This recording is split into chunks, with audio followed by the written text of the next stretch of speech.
Humanity is burdened by a profound, deeply fatal flaw. It is our blind, intoxicating belief that the technology we invent in the safety of our laboratories can successfully bend the ancient, ruthless laws of nature to our will. We operate under the dangerous illusion that our intellect alone can conquer the physical universe. We believe that an elegant mathematical equation or a brilliantly designed machine can somehow insulate our fragile biology from the absolute wrath of the elements. Nowhere is this arrogance more painfully visible than in the late 19th century. It was an era of rapid industrialization, a time when humanity believed it was rapidly running out of Earth to conquer. We had charted the deep jungles, we had mapped the vast deserts, and we were crisscrossing the oceans with massive ships of steel. But at the absolute top of the world, there remained one final formidable challenge. A vast, terrifying, and completely unmapped white void, the North Pole. For decades, the Arctic had been a merciless graveyard for human ambition.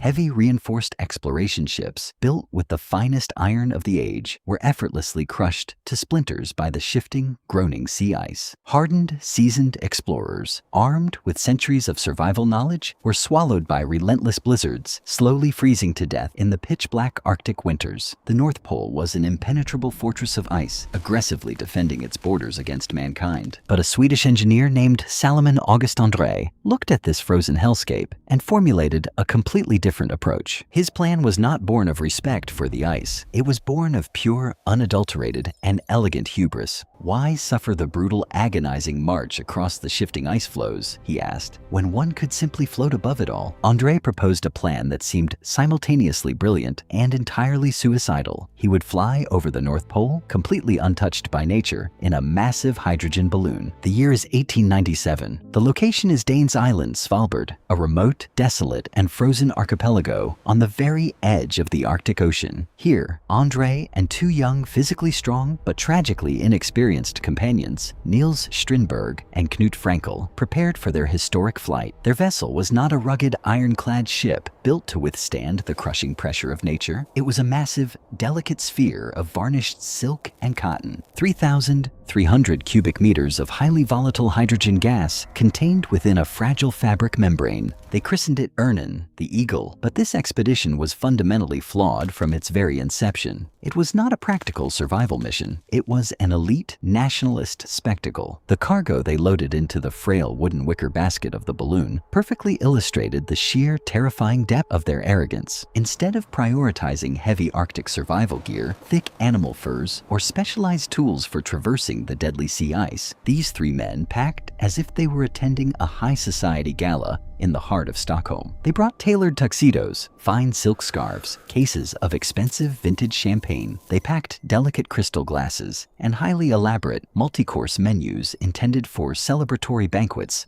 once they reached the pole. They were treating the most hostile, lethal environment on planet Earth as a mere theatrical stage for their own vanity. Prominent scientists and veteran balloonists had explicitly, repeatedly warned Andrée. They told him that his steering mechanism, a heavy, untested system of drag ropes meant to trail along the ice, was completely theoretical and bound to fail. They warned him that the Arctic fog would freeze onto the silk, dragging the balloon down into the abyss. But the roar of public applause, the heavy financial backing of the King of Sweden, and the intoxicating allure of national glory had completely drowned out the quiet voice of reason. The date is July 11th, 1897. Amidst cheers and the popping of champagne corks, the Eagle majestically ascended into the freezing Arctic sky. But nature has absolutely no patience for theatrical arrogance. The punishment was instantaneous. Within seconds of leaving the ground, the very mechanism designed to steer the balloon catastrophically failed. The heavy drag ropes, crucial for altitude control and steering, violently snagged on the jagged rocks of the shoreline below. Due to an untested, flawed release mechanism, the ropes completely detached and fell to the dirt. In the blink of an eye, the Eagle was entirely stripped of its steering. It instantly mutated from a triumphant vessel of scientific exploration into a helpless, drifting slave to the Arctic winds. The three men were now flying completely blind,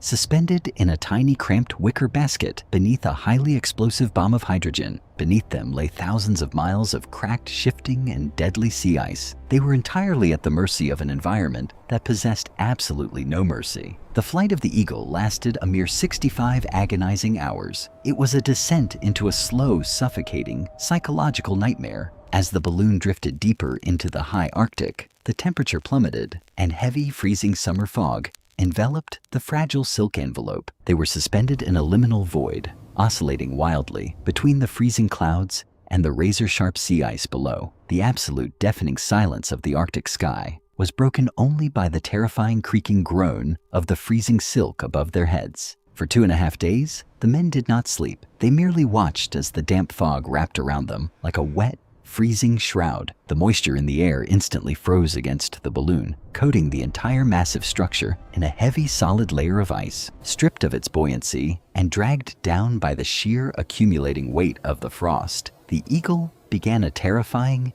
irreversible descent. Panic finally shattered their illusion of control. In a desperate, frantic bid to stay airborne, the 3 men began throwing everything they could over the side of the basket. Heavy equipment, sandbags, anchors, and eventually, their precious food supplies rained down onto the frozen ocean below. But it was a futile mathematical equation. The ice was too heavy. The hydrogen was escaping. Nature was pulling them down. On July 14th, the inevitable reality of physics caught up with them. The massive, ice-covered balloon crashed violently onto the jagged, shifting sea ice of the Arctic Ocean. The Eagle was dead, and the true claustrophobic psychological horror of the 1897 expedition had only just begun. The 3 men stepped out of their shattered basket into a landscape that defies human comprehension. They were completely stranded hundreds of miles away from any civilization, dropped into the very heart of a blinding, white hell. There were no walls to lock them in, yet it was the ultimate, inescapable prison. The sky was an empty pale gray. The ground was an endless, jagged expanse of shifting, groaning white ice. The horizon itself was entirely indistinguishable, a disorienting, absolute whiteout that actively erased the boundaries of reality. They were 3 wealthy gentlemen in silk scarves, suddenly forced to fight a war against the oldest, most ruthless predator on Earth. Realizing that waiting for a rescue ship was a mathematical impossibility, they made a desperate, agonizing decision. They loaded what little supplies they had left onto extremely heavy, poorly designed wooden sleds. They packed hundreds of pounds of useless elite provisions instead of focusing on pure survival. Each man attached a harness to his own chest, forcing himself to drag over 200 pounds of dead weight across an alien, jagged terrain. They began a grueling march toward a distant supply depot, hoping to walk their way out of the abyss. But the Arctic ice is not a solid floor. It is a living, moving, violently shifting entity. The jagged ice floes constantly cracked, piled up into massive frozen walls, and opened into dark, freezing chasms of deadly ocean water. Every single step was an exercise in absolute, excruciating agony. Sweat poured from their exhausted bodies, instantly freezing against their skin beneath their tailored wool coats. But then, nature played its most cruel, sadistic, and terrifying joke on the 3 men. After weeks of backbreaking, grueling labor, dragging their sleds through the white void, Strindberg took an astronomical reading to check their progress. The results were mathematically incomprehensible. Despite walking southward for days, exhausting their muscles, and burning their final calories, they were actually further north than when they started. It was a geographical betrayal of the highest order. The massive, frozen tectonic plate of sea ice they were walking on was trapped in a powerful deep ocean current, and that current was drifting rapidly in the exact opposite direction of their march. It was the ultimate, inescapable psychological torture. They were trapped on a massive geographical treadmill, walking in hell, sweating in the freezing cold, bleeding on the ice, only to be effortlessly carried backward into the absolute abyss by the indifferent ocean beneath them. The sheer psychological weight of this realization began to crush their minds. The men who had packed vintage champagne and crystal glasses to celebrate at the North Pole were now completely starving. Their elegant provisions were gone. To survive, they were forced into brutal,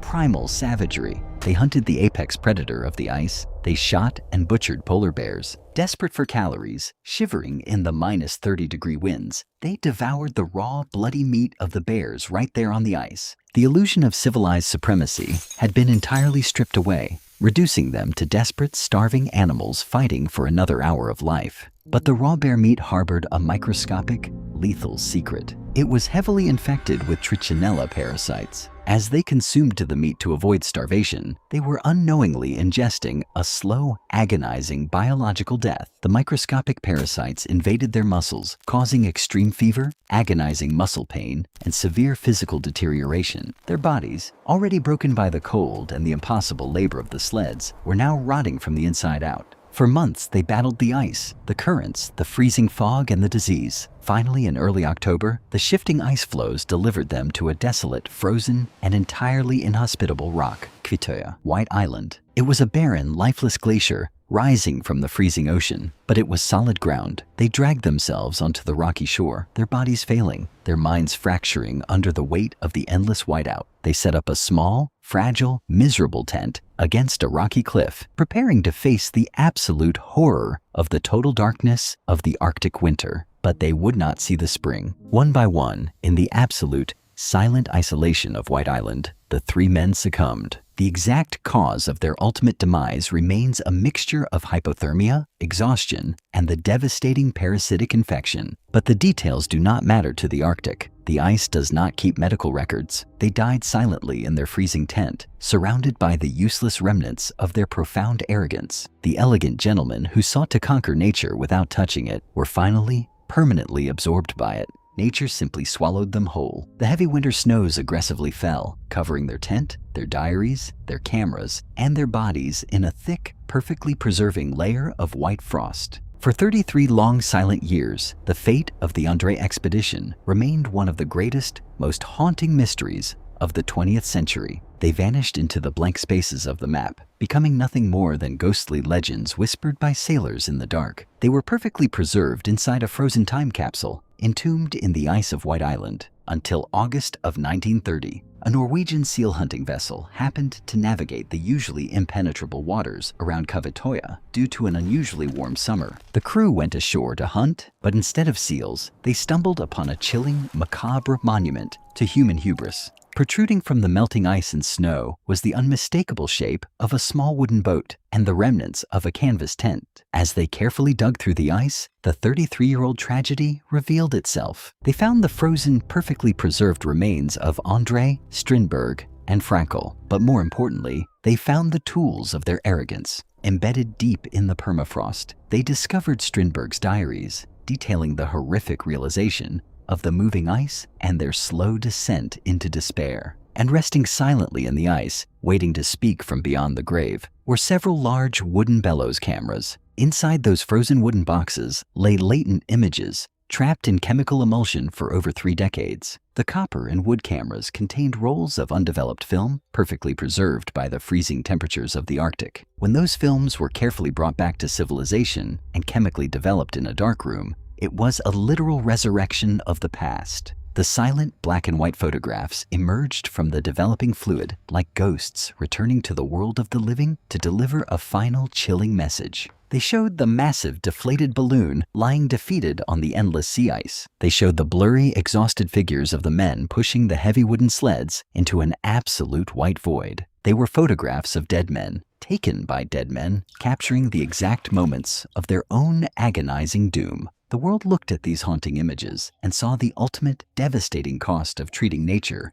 as a theatrical stage. The Andrée expedition is a permanent, chilling reminder that the physical universe cannot be tricked by elegance, and it cannot be defeated by pride. We may build magnificent machines, we may wear the finest silks, and we may toast to our own brilliance. But when the drag ropes snap and the balloon crashes into the ice, we are instantly reminded of our true fragile place in the natural order. The Arctic does not care about our ambitions. It will patiently wait for us to exhaust ourselves, and then it will quietly, methodically cover our failures with snow. The diaries, the photographs, and the crushed balloon serve as a dark warning left in the ice. The Earth is not ours to conquer. It is a terrifying, indifferent host, and we are merely its fragile, temporary guests. If we approach the void with arrogance, the void will simply freeze our arrogance into eternal silence. History is not dead. It is never dead. It merely slumbers beneath the shifting, groaning sea ice and the endless whiteouts of our forgotten past, patiently waiting to be remembered.